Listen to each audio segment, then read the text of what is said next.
আসসালামু আলাইকুম রহমতুল্লাহ বারাকাতুহু। সবাই কেমন আছেন? আশা করি ভালো আছেন। ঈদ মোবারক, ঈদ মোবারক, ঈদ মোবারক।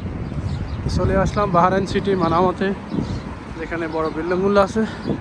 তো একটু বেড়ে ওঠার কাছেই যাবো ইনশাআল্লাহ। চিন্তা করলাম আপনাদেরকে একটু দেখাই। দেখেন, মনে হয় যেন আকাশের সাথে মিশে গেছে। বাহরাইনের সবচেয়ে বড় স্থাপনা। আমি এটার নিচেই আছি, ওদিকে যাইতেছি ইনশাআল্লাহ। তো অনেকে আসতেছে ঘোরাফেরা করার জন্য।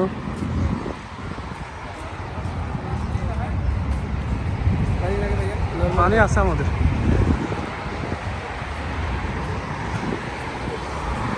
এখানে সাথে পার্ক আছে।